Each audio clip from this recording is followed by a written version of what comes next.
Hello friends, स्वागत है आप सभी का सीवीबीकल आर्ट्स क्लास में। दोस्तों, आज की इस वीडियो में बात करेंगे कि इतिहास की कॉपी बोर्ड परीक्षा में कैसे लिखें। सबसे सटीक तरीका बताऊंगा कि कॉपी कैसे प्रेजेंट करना है ताकि आपको पूरा नंबर मिल जाए। कॉपी लिखने की कला अगर आपको पता है, कॉपी लिखने की शैली अगर आपको पता है तो पूरा का पूरा नंबर आपको मिलेगा, नंबर नहीं कटेगा। लेकिन कॉपी लिखने की शैली नहीं पता है, तरीका नहीं पता है कैसे प्रेजेंट करना है तो नंबर दोस्तों जरूर कटेगा, ये बात ध्यान रखिएगा। लेकिन मैं आज की इस वीडियो में आपका नंबर कटने नहीं दूंगा, बल्कि आपको पूर्णांक नंबर दिला के रहूंगा, क्योंकि आज के इस वीडियो में मैं आपको तरीका बताने वाला हूं। चलिए शुरुआत करते हैं। उससे पहले बात करते हैं कि जो आपका पेपर है वो पेपर कैसे आपको देखने को मिलेगा बोर्ड परीक्षा में, जो यूपी बोर्ड ने जारी किया है। आइए उस मॉडल पेपर को पहले दिखाते हैं, फिर आपको बताएं कैसे अपने बोर्ड की कॉपी प्रेजेंट करना है। दोस्तों, आप यहां पे देख सकते हैं यूपी बोर्ड ने 2024-25 का मॉडल पेपर जारी कर दिया है।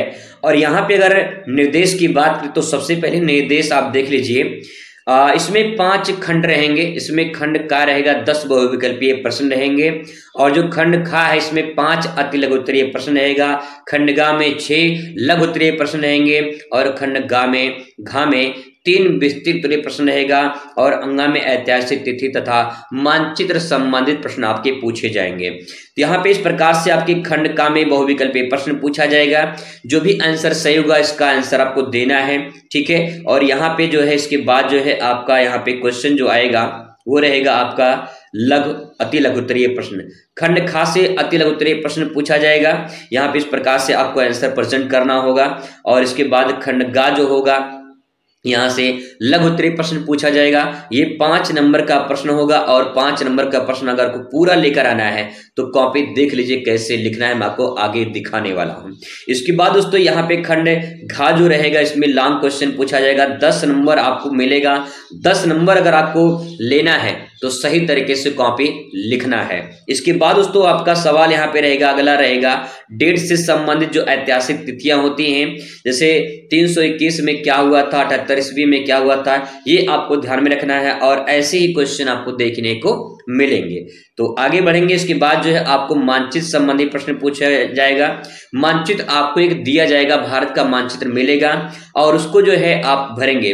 देखिए सही तरीके से यहाँ पे सही नाम और सही स्थान दर्शाने के लिए तब जाके आपको 2 नंबर मिलेगा, ठीक है। यानी सही नाम भरने के लिए 1 नंबर, सही स्थान दर्शाने के लिए 1 नंबर, तब जाके आपको 2 नंबर यहाँ पे मिलेगा।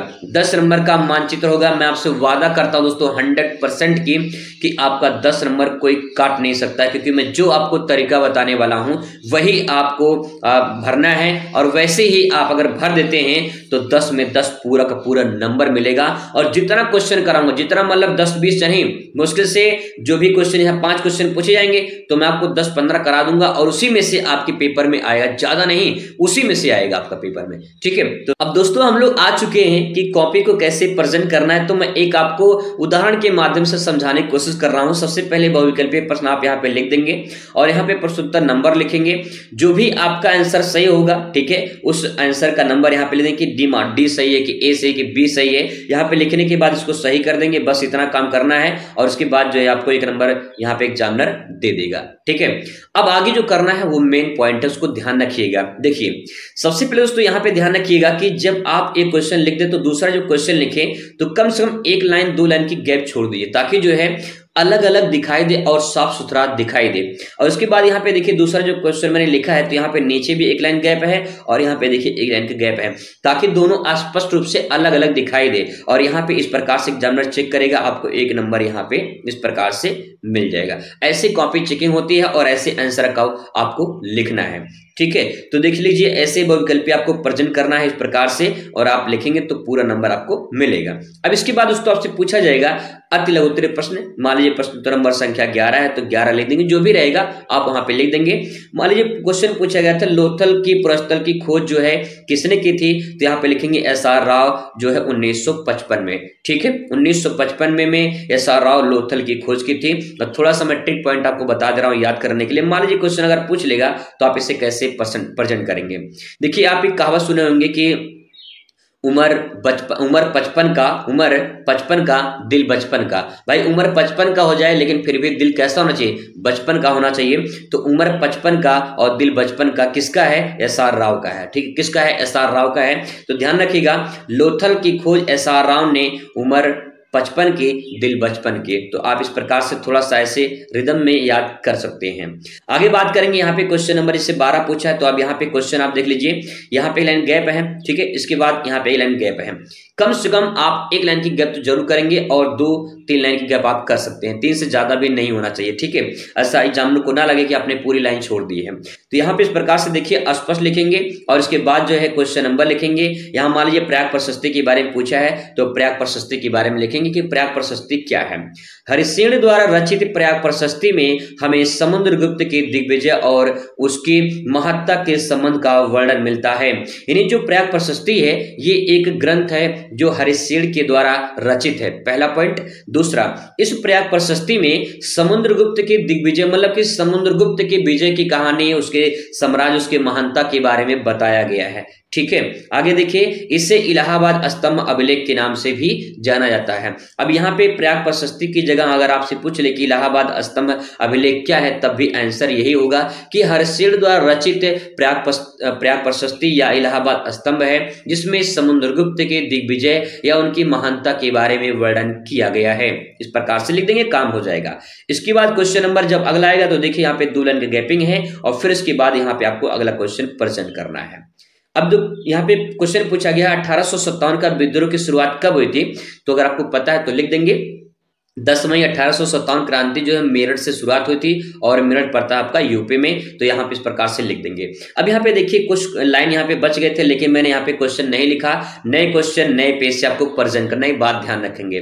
इसके बाद तो आपका आएगा क्वेश्चन अति लघु उत्तरीय के बाद लघु उत्तरीय क्वेश्चन, प्रश्नोत्तर नंबर डाल देंगे और उसके बाद जो है जैसे मान लीजिए क्वेश्चन पूछा गया था यहाँ पे कि जैन धर्म और बौद्ध धर्म में समानताएं क्या है। तो जैन धर्म में और बौद्ध धर्म में अगर समानताएं पूछ ले तो देखिए क्या लिखेंगे, इसमें लिखेंगे दोनों धर्म मानवतावादी हैं। मानवतावादी का मतलब ये है कि मानव के बारे में सोचना, मानव के बारे में भलाई करने के बारे में सोचना, यानी मानव के हित के बारे में काम करना, ये सब जैन धर्म बौद्ध धर्म में ये समानताएं देखने को मिलती है। क्योंकि जैन धर्म बौद्ध धर्म दोनों मानव के हित के बारे में ही सोचते थे, दोनों मानव के हित के लिए ही कार्य करते थे। ठीक है, तो ये पॉइंट हो जाएगा। अगला पॉइंट इसमें लिखेंगे, दूसरा पॉइंट इसमें लिखेंगे कि दोनों ही कर्मवाद पर और पुनर्जन्म में विश्वास करते थे। यानी कहने का मतलब है कि जो आप कर्म करते हैं, जो मानव कर्म करता है उसी पे जो है जैन धर्म और बौद्ध धर्म विश्वास करते हैं। और पुनर्जन्म, ये पुनर्जन्म में विश्वास करते हैं कि अगर इंसान एक बार उसकी मृत्यु हो जाती है तो पुनः उसका जन्म होता है, ये मानते हैं ऐसा जैन धर्म बौद्ध धर्म में। ठीक है, नेक्स्ट है दोनों अहिंसा मूलक हैं। दोनों अहिंसा मूलक का मतलब ये है कि हमें लड़ाई झगड़ा नहीं करनी, हमें प्रेम भावना से रहना है, हमें समाज में अपने आप को स्थापित करना है, तो हिंसा नहीं करनी है, अहिंसा मूलक धर्म होना चाहिए हमारा। ठीक है, ये पॉइंट कहना चाह रहे हैं। इसमें दोनों में त्रिरत्न समान है, दोनों में अपने अपने त्रिरत्न हैं और तीनों रत्न जो है अपने अपने हिसाब से उन्होंने प्रेजेंट किया, लगभग आपके समान देखने को मिल जाते हैं। नेक्स्ट इसमें लिखेंगे दोनों ही ईश्वर के सृष्टिकर्ता के रूप में स्वीकार नहीं करते हैं। चाहे बौद्ध धर्म हो या जैन धर्म, दोनों ये नहीं मानते हैं कि इस संसार का जो रचयिता है वो ईश्वर है, ये नहीं मानते हैं। वो मानते हैं कि इस संसार को किसने बनाया है लेकिन ईश्वर सृष्टि की रचना नहीं किया है, सृष्टि की रचना जो है स्वीकार नहीं करते हैं। नेक्स्ट है दोनों ही जातिवाद का विरोध करते हैं। चाहे जैन धर्म हो या बौद्ध धर्म हो, दोनों जातिवाद को नहीं मानते हैं। यहां पे माना जाता है जो मानवतावाद है उसको। ठीक है, नेक्स्ट है दोनों को चरम लक्ष्य निवारण है, यानी दोनों का जो लक्ष्य है वो ये है कि भैया जिस दिन आप मोक्ष की प्राप्ति हो जाएगी, जिसका आप निर्वाण मतलब मृत्यु हो जाएगी, उस दिन सब कुछ जो है आपका लक्ष्य को प्राप्त कर लेंगे, यानी जो भी आप करना चाहते हो वो कर लेंगे। सिंपल सी बात ये है भैया कि आपके जो सपना है, जो टारगेट है, वो मरने के बाद ही पूरा होता है। ठीक है, नेक्स्ट है दोनों ही वेद प्रमाण को नहीं मानते हैं। जो वेद प्रमाण है, जैसे ऋग्वेद, यजुर्वेद, अथर्ववेद, सामवेद, जो वेद हैं उस प्रमाण को नहीं मानते हैं, ये मानते हैं अपने मानवतावाद को। ठीक है, जो मानव ने किया है। नेक्स्ट दोस्तों आपके सामने इस प्रकार से क्वेश्चन प्रेजेंट करना है और इसके बाद आएगा लॉन्ग क्वेश्चन। लॉन्ग क्वेश्चन को कैसे लिखना है ध्यान रखिएगा, डायग्राम, कोटेशन, मैपिंग और एक माइंड मैप बना के अगर आप आंसर को प्रेजेंट करते हैं दोस्तों तो आपको पूरा नंबर मिलने का चांस होता है। इसलिए कोशिश करिएगा कि आप अपने आप को जो अपने आंसर हैं उसे अच्छे से प्रेजेंट करिए। क्वेश्चन मैंने यहाँ पे देखिए मैंने लिखा है सिंधु घाटी सभ्यता की प्रमुख विशेषताएं, मैंने हेडिंग बना लिया है यहाँ से और उसके बारे में क्वेश्चन पूछा है विशेषता लिखना क्या है। तो विशेषता मैंने इस प्रकार से जो है यहाँ पे डायग्राम बना लिया है। अब इस डायग्राम पे एक एग्जामिनर देख के आपको 1 नंबर यहाँ पे दे देगा, 1 नंबर यही मिल जाएगा। इसके बाद जो है जब आप इसके बारे में व्याख्या करेंगे तब आपको यहाँ पे धीरे धीरे नंबर मिलेगा। आप एक एक पॉइंट का लिखेंगे और उसकी व्याख्या करेंगे। इस प्रकार से अगर प्रेजेंट करेंगे तो 10 में 10 मिलने का चांस ज्यादा रहेगा। इसके बाद तो ऐतिहासिक तिथियां आती हैं। ऐतिहासिक तिथियों में 10 नंबर लाना है तो आपको मैप जो है जो डेट है उसको ध्यान में रखना है। जैसे अगर बात करें आपसे क्वेश्चन अगर पूछे डेट में 185 ईसा पूर्व कौन सी घटना घटी थी, तो 185 ईसा पूर्व मौर्य साम्राज्य का पतन हुआ था, यानी मौर्य साम्राज्य का अंत हुआ था। ये बात आप ध्यान रखेंगे, ठीक है। 7-8 में क्या हुआ था, 7-8 ईस्वी में मतलब 78 ईस्वी में कनिष्क का राज्यारोहण हुआ था, ठीक है। कनिष्क का राज्यारोहण 7-8 में हुआ था। थोड़ा सा ट्रिक पॉइंट आप यहाँ पे लगा लीजिए। तो देखिए 7-8 में क्या हुआ था, आप काने उंगली ध्यान में रखिए, काने उंगली। तो कनिष्क का राज्यारोहण हुआ था 7-8 में, कनिष्क का राज्यारोहण हुआ था। ये बात ध्यान रखेंगे, आपको याद आ जाएगा कुछ ना कुछ, ठीक है। इसके बाद 1333 में 1333 में इब्न बतूता सिंध पहुंचा था। कौन? इब्न बतूता, पहने जूता, ठीक है। इब्न बतूता भैया पहुंचा था सिंध, यानी जो इब्न बतूता है ये सिंध पर पहुंच गया था। तो ये इसका आगमन हुआ था 1333 में। तो देखिए 1 2 3 ऐसे लिखना है, लेकिन यहाँ पे 1 3 3 3। तो ये इब्न बतूता पहुंचा जो है सिंध पे, ठीक है। नेक्स्ट 1469 में गुरु नानक जन्म हुआ था। 1469 में जो है गुरु नानक का जन्म हुआ था। और मैं आपको यहाँ पे एक ट्रिक पॉइंट और बता रहा हूं, ध्यान रखिएगा। देखिए आप एक बार जो है ना आप करें, यहाँ पे गुरु नानक का जन्म हुआ है तो भैया आप कुछ, जब किसी का जन्म होता है तो लोग अपने घर पे कुछ छानते होते हैं। तो यहाँ पे आप क्या करो, आप जो है छानो, ठीक है।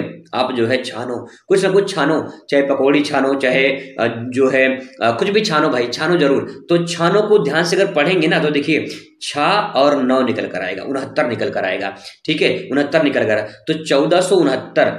थोड़ा सा लास्ट वाला लाइन ध्यान रखेंगे तो आपको ध्यान में आ जाएगा कि गुरु नानक का जन्म हुआ था। तो मान लीजिए आपके नाना का जन्म हुआ था, गुरु नानक का जन्म 1469 में हुआ था। इस प्रकार से आप याद कर सकते हैं, ठीक है। 1518 में पुर्तगाली यात्री जो है वो भारत आए थे। 1518 में पुर्तगाली यात्री भारत आए थे। नेक्स्ट आप लिखेंगे यहाँ पे 1658 में। 1658 में हुआ था भैया धर्मत की लड़ाई और औरंगजेब द्वारा सिखों का इनमें लड़ाई हुई थी। नेक्स्ट है 1765 में इलाहाबाद की संधि हुई थी, ठीक है। और नेक्स्ट है 1875 में रैयत का विद्रोह हुआ था। और नेक्स्ट है 1881 में नियमित जनगणना प्रारंभ हुई थी भारत में। और 1917 में चंपारण सत्याग्रह आंदोलन हुआ था। इस प्रकार से आप डेट वाला लिख देंगे। फिर आपका क्वेश्चन आएगा मानचित्र संबंधित। मानचित्र में देखिए 5 क्वेश्चन पूछा जाएगा, 10 नंबर का रहेगा। और मानचित्र में मान लीजिए आपको ऐसे पूछा गई पाटलिपुत्र वह स्थान जहां पे पाटलिपुत्र है ऐसे पूछ लेगा, ठीक है। कुरुक्षेत्र पूछ लेगा, मान लीजिए कोई भी नाम पूछ लेगा तो आप इस प्रकार से मानचित्र को भर देंगे। ध्यान रखेंगे जब मानचित्र भरेंगे, जैसे मान लीजिए पहले का ये 26 का पहला है तो यहाँ पे लिखेंगे 26 का पहला, मान लीजिए पटना है तो यहाँ पे 26 का पहला यहाँ पे इस प्रकार से भर देंगे। और यहाँ पे लिखेंगे पहला क्वेश्चन नंबर, ठीक है।